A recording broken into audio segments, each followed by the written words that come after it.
जय हिंद दोस्तों, मेरा नाम सौरभ कुमार गुप्ता। आज मैं बात करने वाला हूँ बीपीएससी 4.0 एग्जाम के बारे में 2024 और 25 में होने वाला है, जिसमें मैं टीजीटी यानी 9th एग्जाम के बारे में एक टॉपिक वाइज वीडियो लेके आता हूँ अपने यूट्यूब चैनल पर। और आज मेरा ये तीसरा टॉपिक है, यानी तीसरा टॉपिक में लिपि है। जिस लिपि के बारे में जानेंगे, लिपि किसे कहते हैं, लिपि कहाँ पाई जाती है, इसकी कितनी अवस्थाएं होती है, उसके बारे में ही चर्चा करेंगे।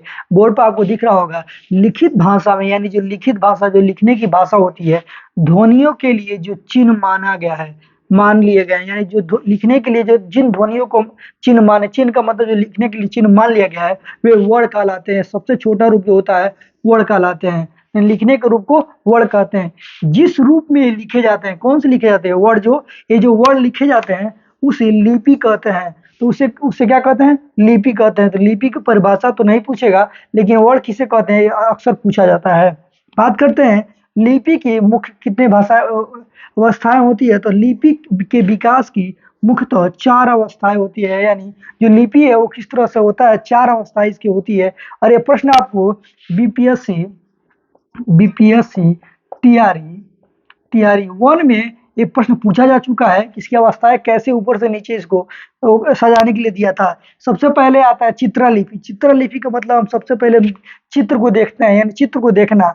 फिर प्रतीक, यानी उसके प्रतीक, यानी वो कैसा है प्रतीक के रूप में।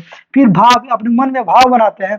फिर बोलते हैं, यानी इसका सीधा मतलब हुआ हम किसी चीज को अगर देखते हैं, अगर कोई फोटो हम देखते हैं, कोई पोस्टर बना हुआ है, उसको देखते हैं तो उसमें देखेंगे तो कौन सा रंग है, तो हम रंग देखेंगे तो तिरंगा मान के चलिए। सबसे पहले हम ध्यान देते हैं तो ये तिरंगा मान लीजिए, तिरंगा हो गया, ये तिरंगा हो गया। तो इसमें रेड कलर है, तो इसको रेड कलर सबसे ऊपर मान के चलते हैं। तो सबसे ऊपर देखेंगे तिरंगा के सबसे ऊपर, तो यानी इस पर सबसे ऊपर इधर ध्यान देंगे कि चित्र में, तो सबसे पहले क्या आएगा, चित्र हमारे मन में आएगा।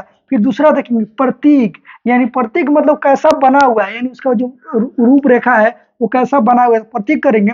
फिर अपने अंदर भाव लगाएंगे, भाव लाएंगे, तो मतलब उसके बारे में भाव। फिर ध्वनि, फिर अपने मुंह से ऐसे बोलेंगे नहीं ये लाल रंग है, तो लाल रंग है, तो इस रूप से आप इसको याद कर सकते हैं।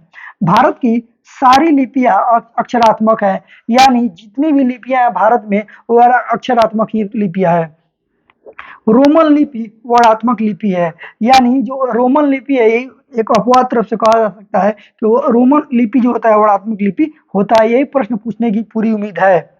भारत में प्राचीन समय से 3 तरह की लिपियां है पाई जाती हैं। यही भारत में 3 तरह की लिपियां अक्सर पाई जाती हैं, जिसमें सिंधु घाटी लिपि, खरगोष्ठी लिपि और ब्राह्मी लिपि। तो इसमें से सबसे महत्वपूर्ण है ब्राह्मी लिपि। ब्राह्मी लिपि के बारे में हम पढ़ेंगे, जिसमें ब्राह्मी लिपि की उत्पत्ति भारत में हुई है, यानी ब्राह्मी लिपि की उत्पत्ति भारत में हुई है और इसे माना जाता है। और सबसे महत्वपूर्ण यही है ब्राह्मी लिपि के बारे में।